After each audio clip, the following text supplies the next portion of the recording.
Magandang araw mga kaibigan. Bigyan natin ng reaction opinion itong post ng Batas PH posted 4 minutes ago. Mainit-init pa. Ombudsman Remulla gustong makausap ang 18 ex-Marines. Inaming nakipagkita sa dalawang ICC officials.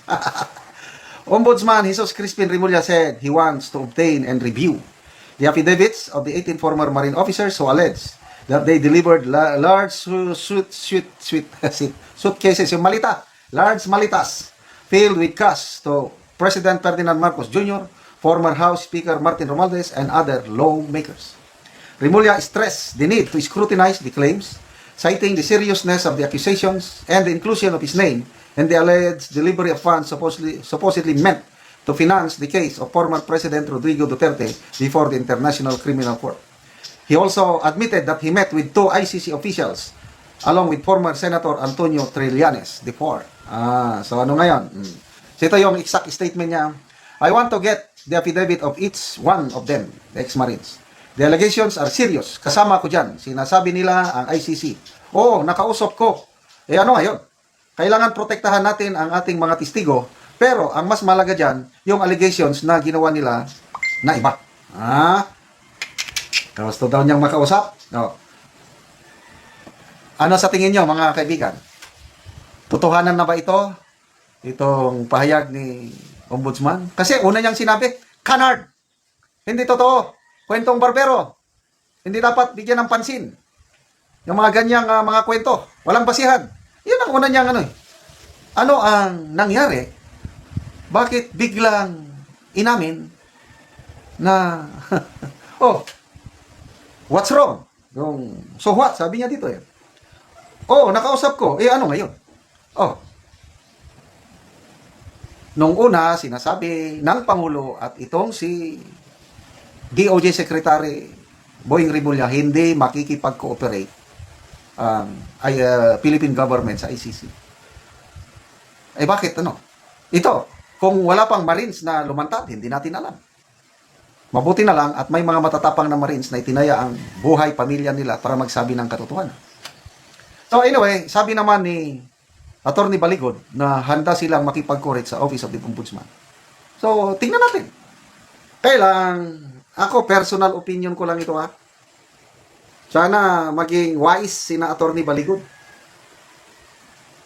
Baka along the way, I might be wrong. Kasi yung, may narinig akong interview ng mga banateros kay Attorney Baligod. Parang, bakit biglang nawala si Gutesa? Parang, hindi lang maklaro, no? Parang may pumirma si Gutesa na parang binabawi niya yung una niyang sinabi, something like that. Na parang nag-aaway pa daw Gutesa at ang misis niya na, bakit ka nagbago? Hindi, natatakot ako para sa inyo. Kaya napilitan akong pumirma. May ganong statement ni Attorney Baligod, hindi ko lang nakuha yung butong buta. Marunong itong si Attorney Baligod eh. Hindi niya sinasabi ang lahat. Marami pa silang alam na unti-unti nilang inilalabas. Ganon ang strategy nila. And to me, that's a good move. May part 1, part 2. Yung 18 Marines ito, sabi na Attorney Baligod, may 12 pa. Tapos marami silang hawak na mga ebidensya. Kailang hindi pa nila ipinapakita lahat. Wow, ang galing. So, nagre-reserve sila ng mga bala. So, I don't know sa inyo ako, duda ako. Huwag lang isa-isahin kasapin. Kung kausapin man sila, dapat as a group. Hindi pwede yung isa-isa. Baka mamaya, hindi natin alam kung ano ang mangyayari o mapag-usapan kung isa-isa. Hihina ang kanilang fighting spirit kung isa-isa. Kagaya si Orly Gutesa, nag-iisa siya. O ngayon, wala na. Ito, malakas ito dahil 18. So, gustong kausapin, ano sa inyo? Mga kaibigan, paki-comment ko no. Maganda ba na kakausapin ni pwede siguro imbestigahan na lang. Ang mga tao ng Ombudsman mag-imbestiga, kailang kausapin isa-isa. Ay, alanganin ako niyan. I don't know.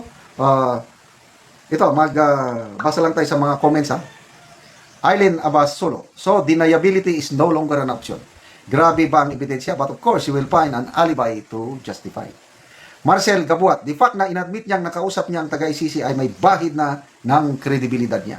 Ano ngayon? Sabi niyo, okay lang daw yun OJ Magsano, yung mga nakatanggap dyan, mag-isip-isip na kayo. Kasi pag umusad ang investigasyon, automatic kayo lang sangkot dyan. Dalawa, matic safe. Sino yung dalawang matic, automatic safe? Yung pinakamataas siguro. Ay, nako. Juanito Pilay, sabi nga ni Jessica So, hindi naman labag sa batas ang makipagkita sa mga taga-ICC. Hindi nga labag sa batas. Kaya lang, unang pronouncement nila, hindi sila makipagkita. Ang tanong, sino ang gumastos? Kung gastos ng ICC, well and good. Sinasabi ng mga Marines na nag-produce sila ng from peso to dollars, 2 million at ibinigay kay Trillanes. Yun ang masama. Dahil tayo ang gumastos sa ginawa ng ICC dito. Yan ang ano. Anyway, this is a good development. Handang makipag-usap ang ombudsman. Ano na ngayon?